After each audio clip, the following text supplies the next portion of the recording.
नमस्कार। BA part third Hindi साहित्य की इस ऑनलाइन क्लास में आप सबका स्वागत है। हम बीए पार्ट थर्ड में हिंदी साहित्य में असाध्य वीणा जो अज्ञे द्वारा संपादित एक लंबी कविता है उस पर अध्ययन कर रहे थे। ये जो कविता है पुरानी कथा के आधारित है, काफ़ी लंबी कविता है। इसमें अपने को काफ़ी टाइम लगेगा क्योंकि यहाँ साथ साथ में जब बोर्ड पर इस ब्लैक बोर्ड पे इसको उतारा जाता है टाइम लगता है, साथ साथ में आप भी इसको अपने रजिस्टर है उसमें उतार लिया करो तो आपको आसानी रहेगी। साथ साथ में चलोगे आपको किसी प्रकार की समस्या नहीं आएगी। जैसे एग्जाम होगा उसमें ये सामने जो व्याख्या आएगी आपकी, ये जो यहाँ पर जिस व्याख्या पर ज़्यादा बल दिया जाएगा आपको अवगत करवा रहा हूँ, साथ साथ में उस पर थोड़ा ध्यान देना। तो अपने पढ़ रहे थे असाध्य वीणा, और असाध्य वीणा में यहाँ तक हमने पढ़ लिया था कि राजा द्वारा आमंत्रित प्रिय विंद जब सभा में आता है और सभा में आने के बाद में जब वो धारण करता है असाध्य वीणा अपने पास में गोद में रखता है और कंबल अपने कहाँ बिछाता है, उस राज दरबार में कंबल बिछा के उस पर मस्तक टेक देता है। तो राजा और रानी और राज दरबार में बैठे सारे लोग ये सोचते हैं कि क्या प्रियविंद सोता है, लेकिन ये सोच रहे हैं कि प्रियविंद अब सो रहा है क्या, लेकिन प्रियविंद अपने आप को सोच रहा था। अपने आप को क्या कर रहा था, अंदर ही अंदर मनन कर रहा था। अंदर ही अंदर उनके ऐसी विचारों की उथल पुथल चल रही थी जो किसके बारे में, कीट तुरु वृक्ष के बारे में, पेड़ के बारे में, जिससे ये असाध्य वीणा गढ़ी गई थी। और वज्रकीर्ति नामक जो था इसमें जिसने ये इस वीणा को बनाया था उसके बारे में ये मंथन कर रहा था। तो सौंप रहा था कीट तुरु को, उसको अपने आप को सौंप दिया था। यहाँ तक बात चली थी अपने। और इसी प्रकार से आगे के ये जो अभिमंत्रित वीणा थी, मंत्रों के द्वारा उच्चारित की गई, उसमें रची गई गढ़ी गई जो वीणा थी, उसके ध्यान मात्र से ही ये प्रियविंद कहता है कि इनका मैं थोड़ा सा ध्यान देता हूँ तो मेरा हृदय है वो गदगद भर जाता है, अंदर आनंद की उत्पत्ति होती है। ऐसा आनंद, इस आनंद में मैं गोते लगाता हूँ। इस प्रकार से ये बात चल रही थी। और प्रियविंद बैठा है राज दरबार में और पास में क्या है, वो असाध्य वीणा है जिसके पर मस्तक, तारों पर मस्तक टेक दिया। अब टेक देने के बाद सारी राजसभा उसको देख रही है, राजन देख रहा है, रानी देख रही है।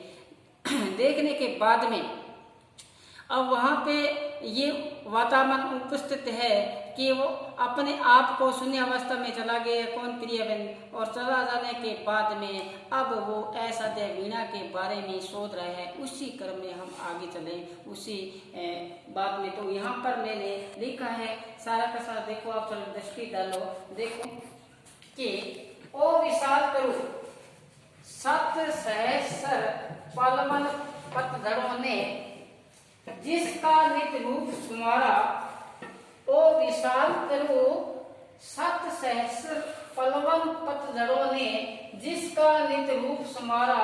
कितने बरसातें कितने खटोतों ने आरती उतारी, दिन भर करके गुंजरित रातों में झीली ने अनथक मंगल गान सुनाए। सांझ सवेरे अनगिनत अंश है खग कुल मोद भरी क्रीड़ा कांकली, डाली डाली को कंपा गई। अरे पूरे झारखंड के अगर से तात सका गुरु आश्रय। मैं तुझे सुनूं देखूं ध्याऊं, कहाँ साहस पाऊं एनिमेश स्तंभ संयत निर्वाक। ये है, इसलिए अपने प्रकाश डालते हैं सहप्रसंग व्याख्या के रूप में। तो यहाँ पे क्या बताया, प्रियविंद सोच रहा है, उस पे मंथन कर रहा है, अंदर ही अंदर विचार कर रहा है। मस्तक कहाँ टेका हुआ है उसका, उस तारों पे जो असाध्य वीणा, उस तारों पे मस्तक टेक कर अब अंत्यकरण की जो बात चल रही है प्रियविंद की, वो बात बताई है। तो कहते अरे विशाल करो, कहते इतना विशाल जो पेड़ था उससे ये बनाई गई गढ़ी गई जो वीणा है, उसके संदर्भ में क्या कहे, अरे विशाल करो सत सहस्र सैकड़ों हजारों पलवन पत्तों ने पतझड़ों ने जिसका रूप संवारा। कहते हैं कि आपके पुराने पत्ते गए, नए पत्ते आए, आपका नित्य रूप संवारा है। हजारों पत्तों ने, सैकड़ों पत्तों ने नित्य ही आपका क्या किया, रूप किया है। जैसे सुनो, पतझड़ आती है, पुराने पत्ते चले जाते हैं, नए पत्ते आ जाते हैं, और उसका क्या बन जाता है, रूप सौंदर्य, नया ही नए कोपले निकलती है, नए कोपले निकलती है, एक पौधा है, उनका नए ऊर्जा का अंदर संचार होता है, पुराने पत्ते चले जाते हैं। तो इसी प्रकार सदैव ही उस जो कीर्तपुर का जो पेड़ था, उसको सदैव ही नए नए कोपलों ने, नए नए पत्तों ने उसका क्या किया, रूप को संवारा है।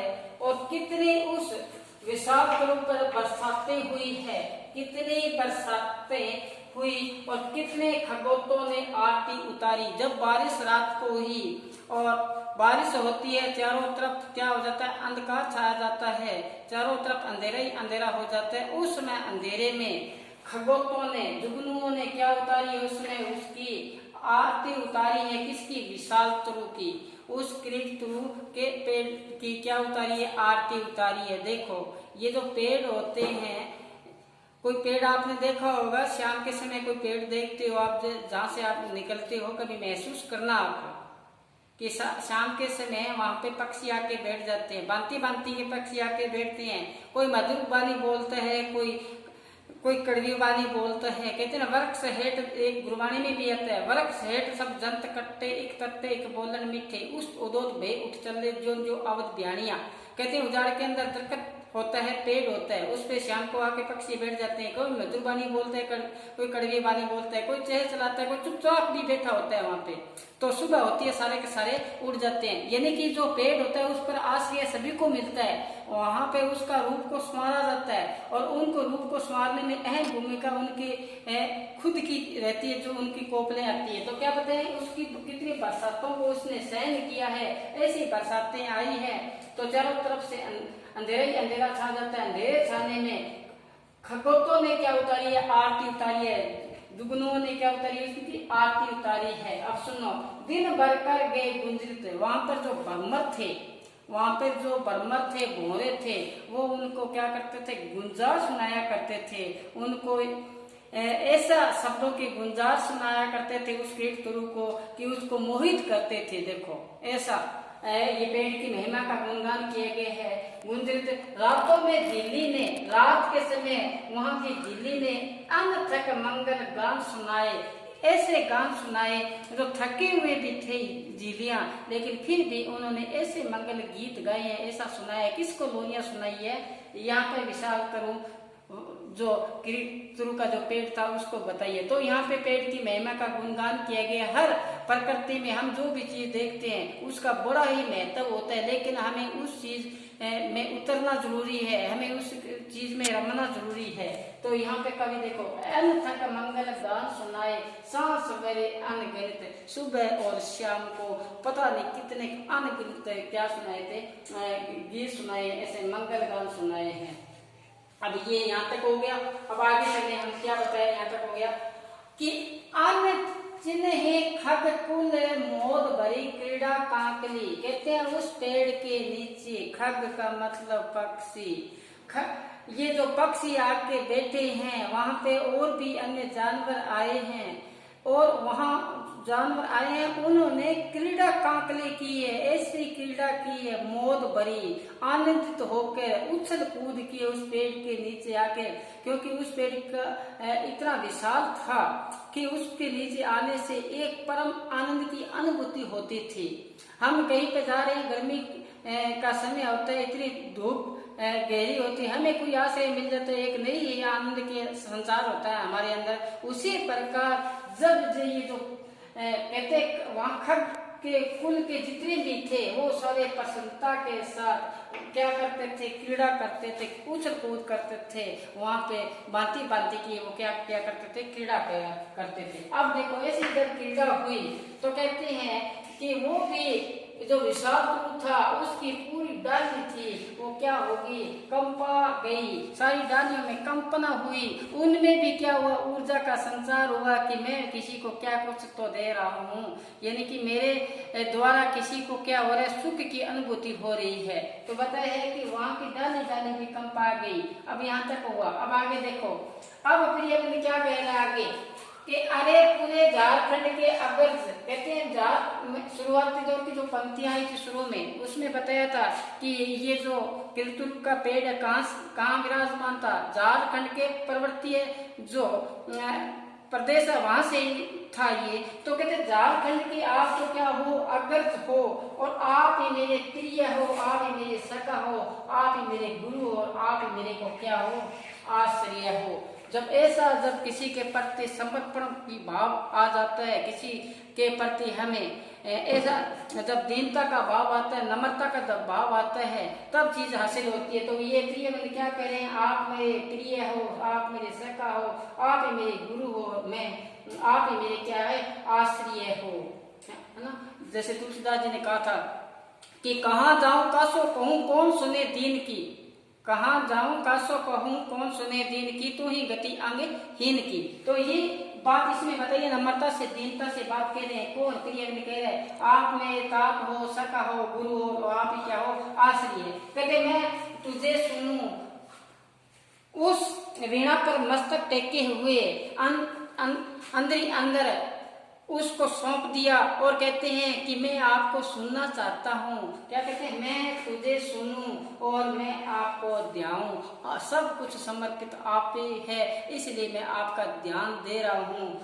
और साहस पाऊं, कहाँ साहस पाऊं, और मेरे में ऐसा नहीं सामर्थ्य है कि मैं आपका क्या करूं, सामना कर पाऊं, ये वीणा को मैं छू सकूं, ऐसा मेरे में सामर्थ्य नहीं है। देखो जब ऐसा भाव आ जाता है तब होता है, यानी कि हमें किसी का चीज का रूप बनने के लिए वो गुण होने चाहिए जो उसमें है। तो कहते हैं कि मैं कहाँ साहस पाऊं। अब देखो आगे, अब क्या कहते हैं कि उसमें बिना आंखों की पलकों को झपकाए एक स्तंभ बन गया है, जड़ की भांति हो चुका है वो, और इंद्रियों को क्या कर लिए है, उसने काबू में कर लिए है, और बिना जैसे हवा के कुछ हो, शांति वातावरण में वो विराजमान हो गया काम पे।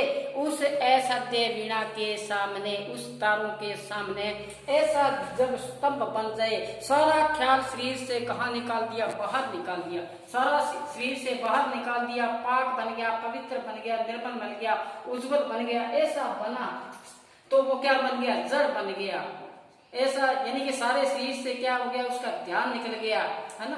सारा शरीर से ध्यान निकलने के बाद में इंद्रियों को क्या किया, काबू कर लिया, और ऐसा किया है कि उसने कोई वायु का तत्व नहीं रहा। तो क्या बताया उसने, आंखों की पलकें भी क्या की, बस टकटकी लगा के उसी को देखता रहा, किसको, ऐसा दे वीणा को। तो कहा था ना कि मैं ऐसा कहाँ साहस पाऊं, मैं तो आपको सुनना चाहता हूँ, मैं किसको ध्याऊं, आपको ही ध्याऊं, क्योंकि आप मेरे क्या हो, तात हो, सक हो, आप ही मेरे गुरु हो, आप ही मेरे क्या हो, आश्रय हो। एक एक पंक्ति देखो बड़ी ही कीमती है। देखो कि अरे झारखंड के अग्रज तात सका गुरु आश्रय, मैं तुझे सुनूं देखूं ध्याऊं, कहाँ साहस पाऊं। कहते मैं इतना साहस मेरे में कहाँ है। अब अपने अंतःकरण को साफ करते हुए कहते हैं मेरे में सब विषय विकार निकल गए हैं, मेरे अंदर सब कुछ मैं साफ हो गया हूँ। तो मैं अब बिना कल के गिराए हुए एक जड़ की बात आपको देख रहा हूँ, सब इंद्रियों को काबू करके इस प्रकार से आपके सामने मैं सम्मुख हुआ हूँ, इसलिए मैं आपको ध्या रहा हूँ, आपको ही मना रहा हूँ। और इसमें से क्या निकले, सुर निकले, क्योंकि प्रियविंद है उसने मस्तक टेक रखा है, किसको, उस असाध्य वीणा को। और वहां पे जो बैठे हुए जो लोग हैं, वहां पे राजा और रानी है, राज दरबार सजा हुआ है, वो सोच रहे हैं कि ये जो प्रियविंद क्या सो रहा है क्या यार, वो अपने आप को क्या कर रहा है, सोच रहा है, खोज रहा है। अब हम आगे चलते हैं दूसरे इनके जो आगे की जो कविता है उसमें चले आगे देखें कि हाँ मोरी स्मरण है, बदली कौन पट्टियों पर वर्षा बूंदों की पटपट, घनी रात में महू का चुपचाप टपकना, पर्वती गांव में उत्सव ढोलक की था, गडरियों की अनमनी बांसुरी, कटफोड़ा का ठेका, फूल सूंघने की आतुर फुलकन, ओस की बूंदों की धड़कन, इतनी कोमल तरल की झरते झरते, इस पे हम थोड़ा देखें कवि के हिसाब से क्या कहना चाहते हैं। यहाँ पे प्रियविंद अपने आप को सोच रहा है, उसमें ये बात आई है कि मुझे याद है, हाँ मुझे याद है बदली की कौन, कि जैसे ही आसमान में बादल छाए, घटाएं आई, उमड़ घुमड़ कर घटाएं आई, बारिश हुई जो इस पेड़ ने झेली है, ऐसी बारिश में कहते बिजलियां जब चमकी, वो कूद गई इसके अंदर, पत्तियों पर जो वर्षा गिरी और बूंदों की क्या हुई, आवाज आई जो पटपट की आवाज थी। ये इसमें बताया है कि मुझे याद आ रहा है कि आसमान में बादल उमड़ घुमड़ के आए, उस बादल आए हैं रात्रि के समय, तो बिजलियों की जैसे ही बिजलियां चमकी, और बिजलियां ऐसी चमकी है कि चारों तरफ से एक बार रोशनी व्याप्त होने के बाद जब बारिश की बूंदें इन पत्तियों पर गिरी, तो कहते हैं बूंदों गिरनों की जो आवाज आई, वो आवाज इसमें बताई है कैसे आई, कि पट पट कैसी आवाज आ रही है। और इस घनी रात में महुए का जो पेड़ था वो चुपचाप क्या कर रहा था, टपक रहा था। ऐसी घनी रात में महू का जो पेड़ था वो चुपचाप क्या कर रहा था, टपक रहा था। अब देखो कवि कितना है साथ में वातावरण को जोड़ते हुए उसमें ही घुल मिल जाता है।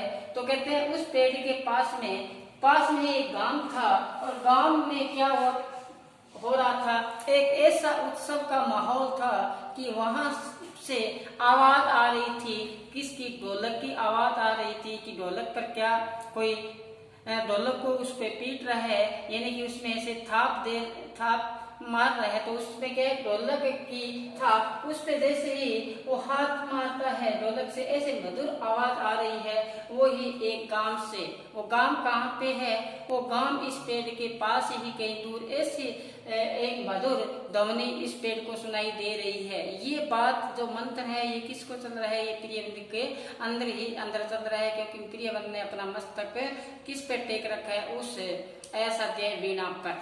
आगे कि गडरियों की अनमनी बांसुरी, कहते हैं मुझे याद आया, मुझे स्मरण आया कि वहां पर गडरिया थे जो वो रात्रि के समय बांसुरी से जो सुर निकाल रहे थे, वो सुर ऐसे थे जो एक निराशा का प्रतीक बताते हैं, उसमें उदासीनता भरी पड़ी है, ऐसे उसमें सुर निकल रहे थे।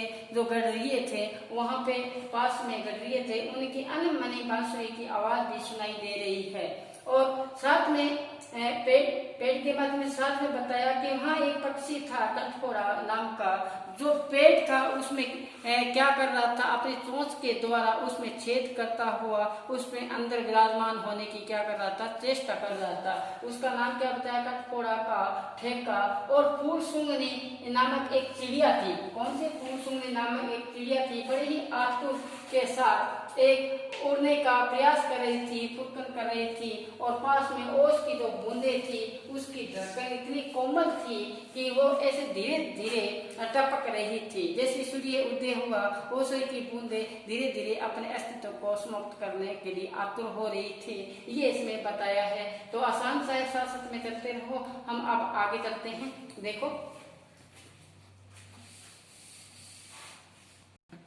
चले आगे, देखो कि तेरी काया को छेद कर बांध कर रखी गई वीणा को किस इस पर्दा से हाथ करे आघात, किंतु मैं ही तो तेरी गोद में बैठा बालक हूँ, मेरी हर किलक पुलक डूब जाए, मैं सुनूं तेरे अनुभव का एक एक अंत्य स्वर, तेरे लेह पर मेरी सांसें भरे पूरे बीते विश्रांति पाए। तो कवि क्या कहना चाहता है यहाँ पे प्रियविंद, कहते हैं कि ये जो तिलतुरु का जो पेड़ है उस पेड़ को काट कर उसमें छेद करके आपको बनाया गया है, जो मेरे बांध कर रखी गई है वीणा, उसको मेरे जो गोद में ये वीणा है वो वहां से बना के आई है।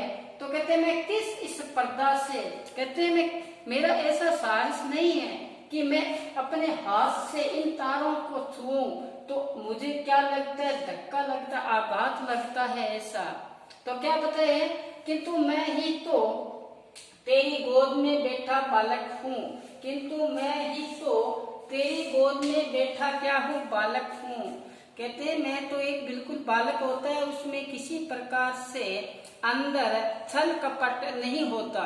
बिल्कुल क्या होता है कि अगर किसी का रूप बना तो बालक बन जाओ, बालक में किसी प्रकार से छल कपट ईर्ष्या द्वेष निंदा चुगली किसी प्रकार से नहीं होती। उसका जो अंतःकरण होता है वो बड़ा ही साफ होता है। कहते बोला होता है, बोले भाव मिले रुगराई। तो इसी प्रकार से बताया किंतु मैं ही तो तेरी गोद में बैठा क्या बालक हूँ। आई ना बात, ले तो रखी है वीणा, लेकिन खुद को क्या बताया कि मैं तो तेरी गोद में बैठा हुआ एक बालक हूँ। मेरी हर किलकारी में आपकी प्रसन्नता सुनना चाहता हूँ, उस प्रसन्नता में उसमें क्या करना चाहता हूँ, डूब जाना चाहता हूँ।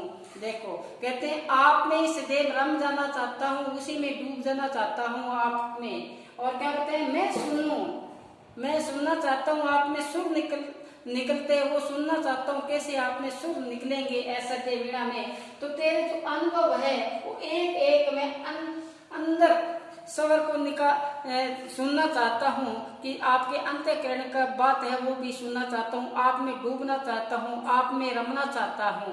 ये कौन कह रहे हैं, ये कह रहे हैं प्रियविंद।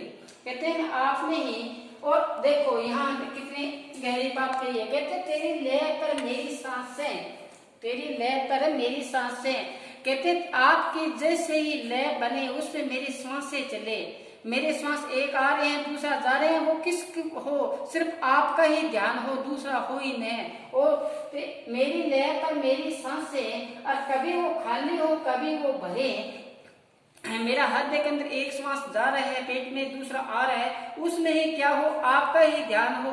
कभी वो भर जाए कभी खाली हो जाए, कभी आए ना भरे पूरे रीते, कभी भर जाए कभी खाली हो जाए। और वहीं पे मैं क्या पाऊं, विश्राम पाऊं। देखो वहीं पे क्या पाना चाहता हूँ, मैं विश्राम पाना चाहता हूँ, उसी में डूबना चाहता हूँ। अपने श्वास है वो श्वासों का जो है तार है वो कहाँ पे रमाना चाहता है, उस ऐसा दे वीणा पे। जब ऐसा हो जाए, वो कहता है एक श्वास आ रहा है दूसरा जा रहा है, उसमें किसका ही ध्यान हो, उस ऐसा दे वीणा पे, उस कीट तुरु के पेड़ पे ध्यान हो। और तब कहते हैं कि मैं भी सुनूं, तेरे अनुभव को जानूं। अनुभव बताया इसमें कि ये जो पेड़ है इसने कितने बरसातें सहन की है, कितने खगोतों ने इसकी क्या उतारी है, आरती उतारी है, ऐसा किया है तब जाके ऐसा हुआ है। तो कहते मैं भी सुनना चाहता हूँ, तेरा अनुभव जानना चाहता हूँ। मेरी श्वास से आपका नित्य क्या करते रहे, आपका ही ध्यान करते रहे, और कोई ध्यान ही न हो, सब हृदय क्या हो जाए, खाली हो जाए, और सिर्फ किसका हो, ध्यान आपका ही हो। तो इसी प्रकार से बताया तेरी लय पर मेरी सांस से। देखो एक पंक्ति बड़ी ही महत्वपूर्ण है, याद रखना, तेरी लय में मेरी सांस से। तो बस आज इतना ही, आगामी क्लास पर फिर हम चर्चा करेंगे। तब तक आप घर पर रहिए, सुरक्षित रहिए, साथ साथ में ना पढ़ते रहिए। अपना जो ध्येय है उसको सदैव ध्यान रखना और लगे रहना। बस आज इतना ही, धन्यवाद।